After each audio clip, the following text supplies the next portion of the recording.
আমি একটা বউ যার কোনো স্বাদ নাই, আহ্লাদ নাই, আশা নাই, আকাঙ্ক্ষা নাই। এত কিছু যে করি তার কোনো নাম নাই। এটা করণ লাগবো কি আর এইটাই তুমি করো না। আমি আর থাকতাম না, কালকে সকালে উঠে আমি চলে যাবো। এতেই বা সারা রাত কানবো। ও ওঠো, তোমার জন্য চা বানাই নিয়ে আসছি। আজব তো। কি গো, ওঠো, চা নাস্তা বানাইছি, খাবা না? এই বেটার কি হইলো, সুবিধা মনে হইতেছে না। আবার বৃষ্টি দিয়ে এলো নাকি? দ্রুত খাওয়া দাওয়া করতে হইব, বাইরে যাবো। তুমি না বলছিলা তোমার কি কি লাগবো? এগুলো মোটেও সুবিধা না, আমার ঘুম করে দিব হয়তো। এখনো রাগ করে আসছো? বলছিলাম সকালবেলা উঠে চলে যাবো, সকাল হয়েছে আমি চলে যাবো। কোথায় চলে যাইবা? আমি তোমার জন্য আরো 10 দিনের ছুটি নিছি। 10 দিনের ছুটি নিছে, তার মানে আমার ঘুম করে দিয়ে পালাতক হইব। চিন্তা করছি তোমার এলো 3 দিনের জন্য কক্সবাজার ঘুরতে যাবো। ওরে বুদ্ধি, আমারে কক্সবাজারের পানিতে ভাসায় দিব। না না না, দ্রুত চলে যাই তুই বেহেন দিয়া। আরে এত কি ভাবতাছো? উঠো, খাবারটা খাও। আমি যাইতেছি খাবার বানাইতে। আরে আমি তো খাবার বানাইছি, তুমি আবার এখন কি বানাবা? না না, আমি তোমার বানানো খাবার খাইতাম না, আমি আমার খাবার বানাই খামো। তুমি সকালবেলা ওইটা কাম করবে, এটা আমার সহ্য হইব না। তোমার কষ্ট হইব, লেগে আমি খাবার বানাই নিয়ে আসছি, আর তুমি যদি এখন না খাও। তুমি যদি না খাও তাহলে আমিও খামো না। ভাবছি দুজনে 1 প্লেট দিয়ে খামো, তোমারে খাওয়াই দিব আর আমি খামো। বিষ হইলে তো আর 1 প্লেটে খাইতে চাইতো না। কেমন হয়েছে আমার বানানো খাবার? ভালো হইছে। আচ্ছা চলো এবার শপিং এ যাই। তোমার যা যা পছন্দ হইব, যা যা লাগবে সব নিয়ে আসবো। সব কিনতে কত টাকা লাগবে আমি ব্যাংক দিয়ে টাকা উঠাই নিয়ে আসবো। এক রাতে এত চেঞ্জ না, স্বপ্ন দেখতাছি।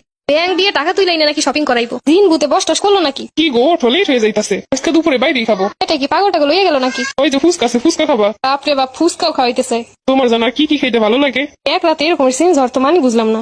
আরে আমি তো বুঝতাম না তুমি কি চাও না সব। আসলে আমারই তো দায়িত্ব তোমার ভালো রাখার। ব্যস্ততার কারণে তোমার একটু সময় দিতে পারি না।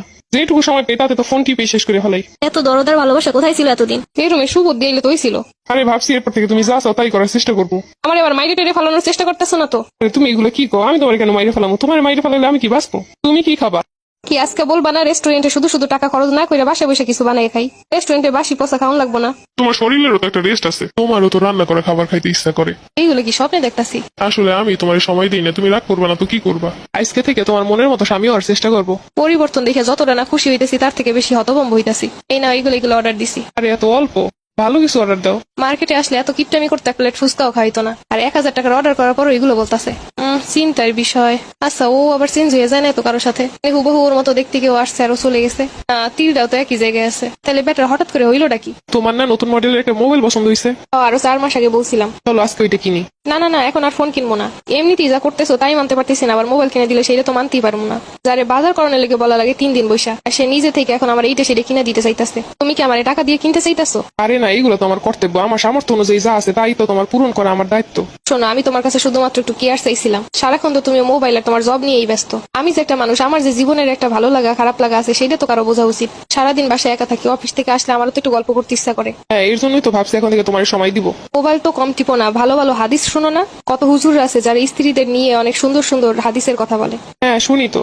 বউয়ের সাথে কথা বলা সুন্নত, বউয়ের দিকে হাসি দিয়ে তাকানো সুন্নত, বউয়ের সাথে ঝগড়া বাদে যাই করবে সবকিছুই সুন্নত। ভালো কাজগুলো তো আর দেখবা না, বোঝার চেষ্টা করবা না। আজকে তুমি যদি হাদিসের অনুযায়ী চলো তাহলে 2 দিন পরে আমাকেও তুমি হাদিসের লাইনেই চলাইতে পারবা। কিন্তু নিজেই যদি হাদিসের বাইরে কাজ করো তাহলে আমারে কিভাবে অন্যভাবে তৈরি করবা? হ্যাঁ, বউদেরও তো স্বামীদের প্রতি অনেক কর্তব্য আছে। তাই তো বললাম, শুধু নিজের বেলায় হাদিসের খোঁজ নাই, অন্যের বেলায় খুব হাদিস দাও। নিজে ইসলামের পথে চললে বউ এমনিতে ইসলামের পথে চলে আসবো, পর্দা করবো। নিজে ইবলিশের মতো ব্যবহার কইরা বউ যদি সব ফেরেশতার মতো, তা তো আর হবে না। হ্যাঁ ঠিকই বলছো, দোষটা আমাদের পুরুষদেরই, কিন্তু শুধু শুধু দোষ দেয় সব মহিলাদের।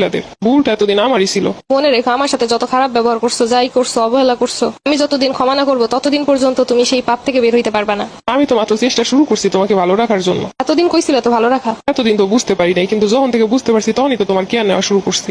হইছে, এরকম থাকলে হয়? কয় ঘন্টা থাকে এরকম আল্লাহই জানে। যার রিজিকে যতটুকু আছে ততটুকুই পাইবো, কিন্তু কেয়ার আর অবহেলা এটা তো সম্পূর্ণই নিজের ব্যাপার। তুমি রাগ করো না, তোমার রাগ ভাঙাইতে কি কি করণ লাগবো খালি আমার ক্ষমা কইরা দাও। কিছুদিন আগে ভাইরাল একটা পোস্ট ছিল না, মেয়েরা কিসে আটকায়? মেয়েরা আটকায় যত্নে, ভালোবাসায়, কেয়ারে। যদি তা না হইতো তাহলে বিল গেটসেরও ডিভোর্স হইতো না। বউকে যদি হারানোর ইচ্ছা না থাকে তাহলে ভালোবাসো, মায়া আটকাও, কেয়ার করো। গার্লফ্রেন্ড বউ এরা ছেড়ে গেলে বলে স্বার্থপর। অথচ তোমরা পুরুষরা যে অবহেলা করো, অত্যাচার করো, এগুলো তো কেউ দেখে না। আজকে থেকে তোমার অনেক ভালো রাখবো, কথা দিলাম। এরকমের ভালো হাজবেন্ড হলে জীবন এমনি স্বার্থ। মেয়েরা এইটুকু ভালোবাসে, এই সুখী।